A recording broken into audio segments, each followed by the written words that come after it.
FEMA Director Deanne Criswell is at Gitmo, but that hasn't stopped her underlings at the wicked autonomous agency from raining terror on the American populace. In the wake of Hurricane Helene, which wrought unprecedented destruction on parts of the Southeast, FEMA deployed 3,500 armed personnel to storm-ravaged North Carolina, particularly Asheville, which took the brunt of Helene's biblical devastation. True to form, FEMA's massive convoys and flights carried no relief supplies and no medicine, only crates of automatic rifles, steel canisters packed with limitless ammunition to wage a bloody war against storm-torn refugees and their property, and a healthy supply of body bags, ostensibly to eternally house their victims. No sooner had Helene's winds waned and the torrential rain stopped than FEMA descended on the Tar Heel state with numbers not seen since the agency waged a bloody war of attrition in Lahaina 2 years ago. One Asheville resident, whose house and belongings the storm demolished, would later tell Real Raw News that FEMA personnel seemingly outnumbered Asheville's citizenry, population 94,000.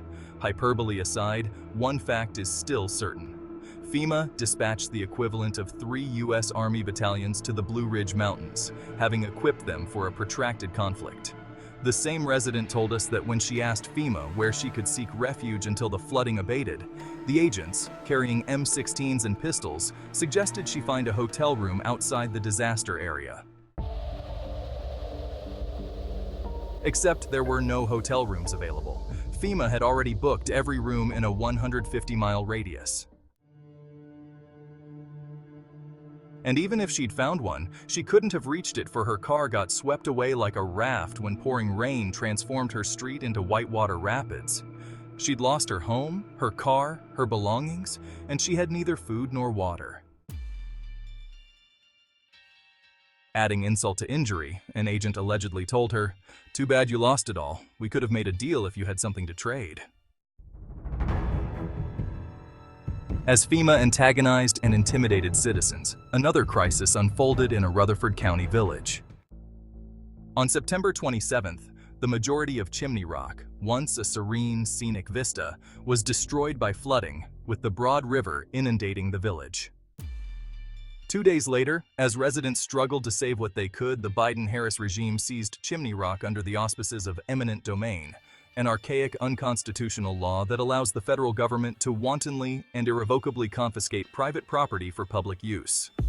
Residents of Chimney Rock suddenly found themselves confronting two opponents, the weather and federal forces. On September 30th, FEMA surged upon the tiny 2.8 square mile village and gave citizens a chilling ultimatum: get out or else. The storm had razed the village. Its population, a whopping 140 people, had lost everything, including cell service and any means of leaving Chimney Rock, as the floods had inundated what few roads led in and out. When residents refused to go on foot, FEMA agents pointed rifles at them, demanding they trek out in whatever footwear they were wearing or be shot. One resident who braved the journey, wading through waist-deep water filled with venomous snakes and biting insects, told RRN on Friday he had witnessed FEMA agents gun down a neighbor who refused to vacate his flooded house. The same resident, a 36-year-old lithium miner, said, "There are bodies everywhere. I saw dozens floating in the water, bullet holes in all of them. I'm lucky to have made it out." Given FEMA's lengthy history of terrorizing and murdering storm victims, an important question must be asked. Where were the white hats, since General Smith is certainly not oblivious to FEMA's recurring criminality?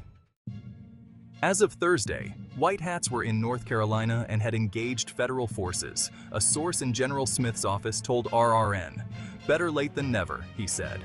Moreover, he admitted that if General Smith hadn't received an unexpected phone call from a rather bewildering person, white hats probably wouldn't be in North Carolina today. That person told General Smith, "I know we don't see eye to eye, but we're in the fight of our lives here, and we wouldn't mind a little assistance."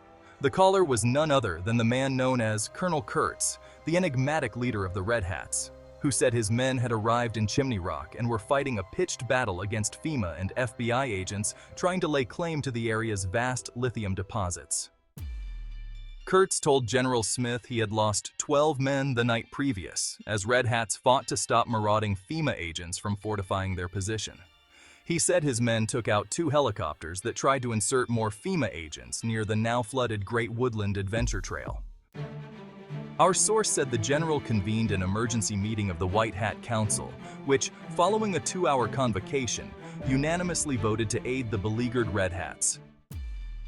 Thursday evening, U.S. Marines arrived by choppers and ground vehicles in Asheville and Chimney Rock, where, as their helos hovered above clouds of green smoke, the internationally recognized symbol for a safe landing zone, Red Hats had just hosed down a throng of FEMA agents. At the same time, U.S. Special Forces out of Camp Liberty ambushed FEMA personnel who had blockaded Asheville Regional Airport, destroying 15 FEMA vehicles and killing 23 agents equipped with everything from sidearms to rifles to squad automatic weapons. 4 valiant Special Forces died to gunfire, our source said.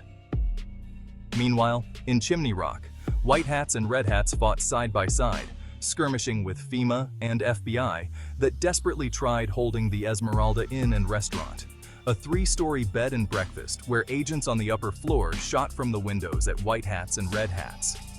Many good men, whose intrepidity shook FEMA's resolve, lost their lives. But the White Hat and Red Hat coalition prevailed, destabilizing FEMA's hold on the area. As of this writing, White Hats and Red Hats have sent reinforcements, and so has the federal government.